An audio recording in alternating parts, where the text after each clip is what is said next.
Breaking news, major protests across the U.S. playing out at this hour. Demonstrations against ICE and against President Trump's immigration crackdown. The images coming in, tens of thousands of people in the streets of Minneapolis braving the brutal cold, part of a nationwide protest. Tonight, similar scenes playing out from Los Angeles to Raleigh to New York. It comes as federal agents arrest former CNN anchor and now independent journalist Don Lemon. Lemon was inside a church in St. Paul. He was reporting when protesters interrupted that church service, upset over a pastor's job with ICE. Authorities also arresting independent journalist Georgia Fort. She captured the moment when a masked agent can be seen in the window of her home, showing up looking for her. That former CNN anchor Don Lemon in court just moments ago, and ABC's Matt Rivers leads us off with the breaking news now from Minneapolis tonight. Tonight, massive protests in Minneapolis. Tens of thousands marching through the streets of downtown. People are out here taking to the streets, braving the bitter cold with a clear message. They don't approve of the ICE crackdown in their community. Students walking out of class, some businesses closing in solidarity, part of nationwide so-called ICE out protests. Our streets! A sea of protesters from Minneapolis to Los Angeles to San Francisco and New York City.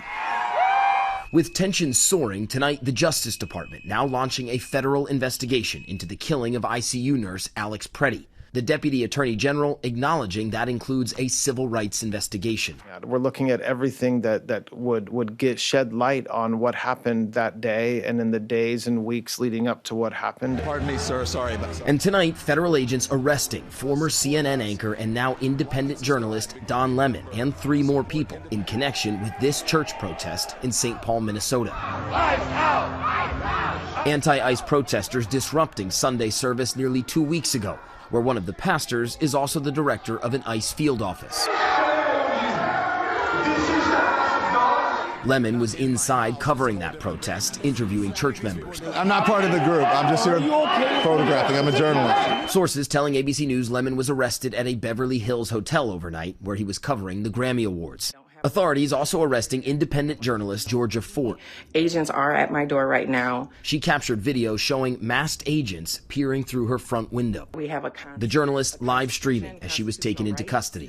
When you can just be arrested for being a member of the press, we've seen all these violations. All right, you guys, I got to go. They're knocking. Late today, Fort was released from custody.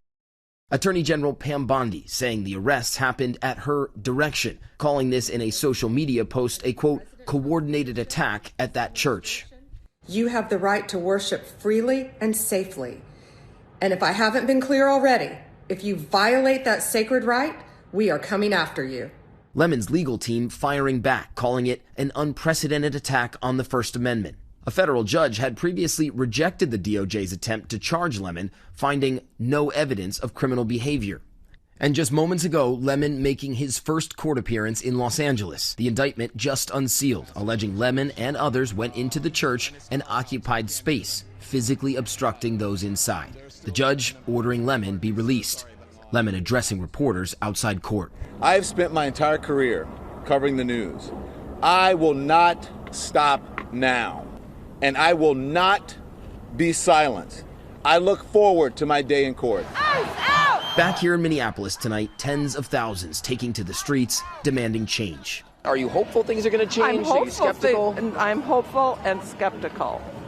I'm hopeful they'll change, but after listening to Trump this morning saying, no, they're not backing down, who do you believe? Pullman or him? I don't know. And David, it was just 24 hours ago that U.S. Border Czar Tom Homan suggested that a drawdown in federal agents was coming. But overnight, President Trump, talking about this issue, asked if the federal operation was pulling back. He said no, not at all. David? Matt Rivers leading us off tonight from Minneapolis. Matt, thank you.